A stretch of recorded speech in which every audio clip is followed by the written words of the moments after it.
90, yo predicaba, yo enseñaba en una ocasión sobre el día del reposo. Algunas personas que nos visitaban, no necesariamente eran miembros del ministerio, pero pudieron captar el mensaje de la palabra de Dios. Y recuerdo que en aquel tiempo, algunas personas que tenían negocios, ellos sabían que el día del sábado era el día de más ganancia para ellos. Pero les dije yo, si aman a Dios y ustedes guardan los mandamientos de Dios, ya ustedes van a estar reposados. Yo te aseguro que los clientes que no vinieron el sábado van a venir el domingo, porque Dios los va a enviar, porque la bendición de Dios va a estar contigo. Y ¿saben qué, hermanos? Exactamente así pasó. Empezaron a cerrar los negocios y ¿saben qué? Exactamente así como yo se los profeticé y se los enseñé, Dios empezó a doblar la clientela en el día domingo, porque ellos empezaron a ver que ellos estaban siendo bendecidos. Pero ¿saben qué? Sabían y venían y daban testimonio de cómo Dios estaba bendiciendo sus negocios. Pero no tarda un infiel, porque yo digo, hay muchos creyentes incrédulos, y hay muchos creyentes incrédulos que no creen en los mandamientos de Dios, y esa es la razón por la cual el pueblo de Dios resbala. Queremos nosotros agradar a Dios con nuestros propios esfuerzos, pero ¿saben qué? Cuando amamos a Dios y cuando ponemos primero el reino de Dios y le servimos, el que nos bendice es nuestro Dios, y nosotros no tenemos nada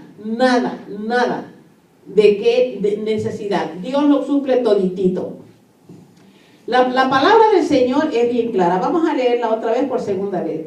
Dice, 6 días se trabajarán, mas al séptimo día, que es el sábado, mas el séptimo día será de reposo. Dice, santa convocación. Ningún trabajo haréis, día de reposo es de Jehová, en donde quiera que habitéis. Vean ustedes, el mismo Padre Celestial que dio este mandamiento es el Padre de Jesús y es nuestro Padre Celestial. ¿Por qué Dios tendría que cambiar sus mandamientos? Si sus mandamientos son la manera de que nosotros nos formemos y que nosotros vivamos una vida más elevada moralmente y espiritualmente a la que vive el mundo. Porque hoy en día las iglesias, la mayoría de las iglesias cristianas tienen problemas porque hay pecado en la iglesia, hay adulterios, hay fornicaciones, hay robos, hay seducción, hay avaricia, hay todo el pecado del mundo y la gente no prospera porque el pecado mismo no les permite prosperar. Acuérdense lo que dice la Biblia, que el pecado nos separa de Dios. Y aunque nosotros hayamos confesado a Cristo como nuestro Salvador y nosotros nos mantengamos en pecado, tengamos cuidado, porque entonces estamos burlándonos de Dios, vituperando la sangre del Cordero y estamos en peor condición que mucho antes de venir a los caminos de Dios, como que si nunca lo hubiéramos conocido. Vamos ahora en el libro de los Hechos 11,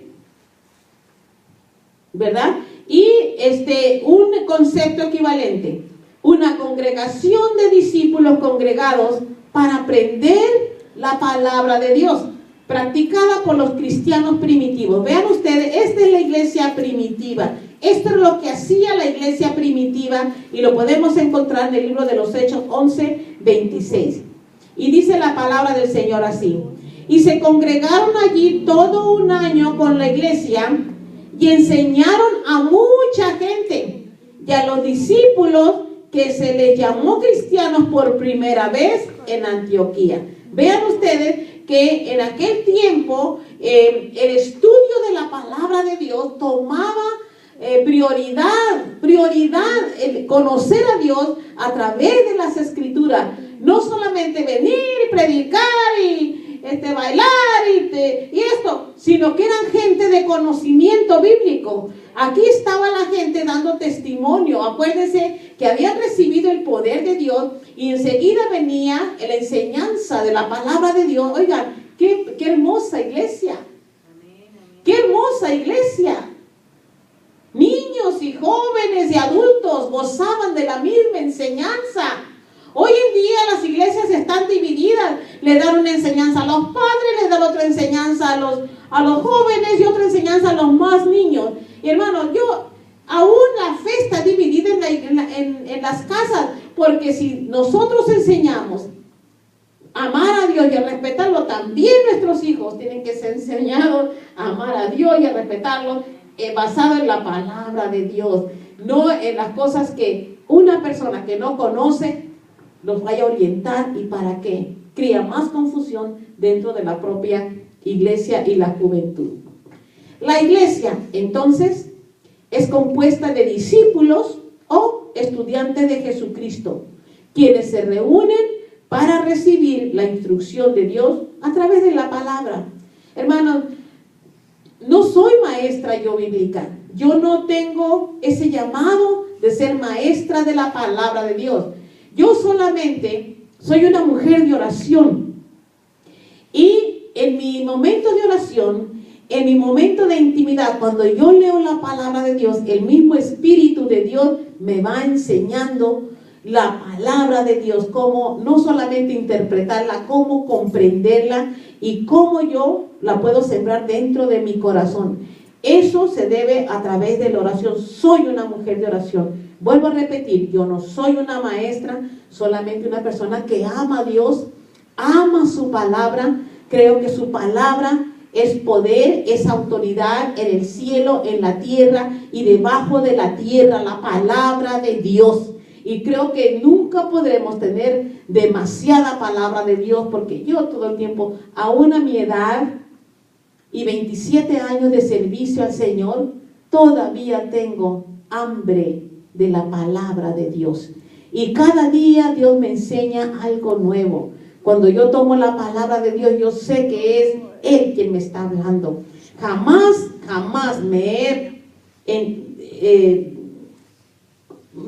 he recibido un espíritu de tibieza, jamás he retrocedido, jamás he caído, jamás mi pensamiento cuando yo me convertí al Señor fue un solo pensamiento, porque el Espíritu de Dios me dio convicción de que era yo llamada por el Espíritu de Dios para servirle, como yo creo que todo mundo que recibe a Cristo debe recibir el mismo Espíritu.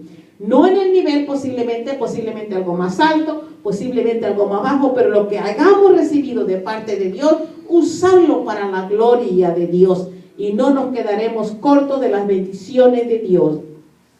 Vamos ahora a abrir nuestras Biblias en 2 de Timoteo 3, 16 y 17, ¿verdad?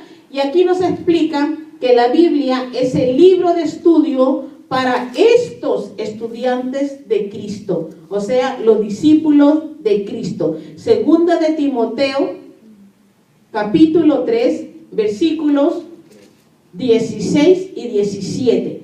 Vean ustedes qué clara es la palabra de Dios.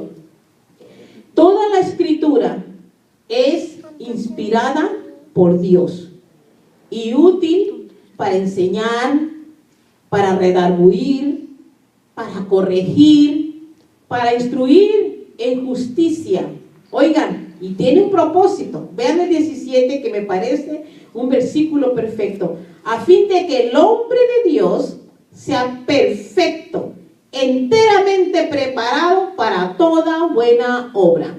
Muchas veces dirá la gente, ¿para qué leo la palabra de Dios si yo no soy predicado? Pero eres un hombre, eres un esposo, eres un hijo, eres un buen trabajador. No importa dónde estés, dar testimonio de lo que Dios ha hecho dentro de ti, con tus obras, con tu boca, con todo lo que el ambiente que te rodea. Eso es importante, que los hijos de Dios brillen en el lugar donde están. Pero esto me gustó, el versículo 17. A fin de que el hombre de Dios sea, ¿qué? Perfecto. ¿Saben ustedes una de las cosas que el mundo dice, o los creyentes dicen, se justifican cuando cometen errores? Es que nadie es perfecto. No, arrepiéntete.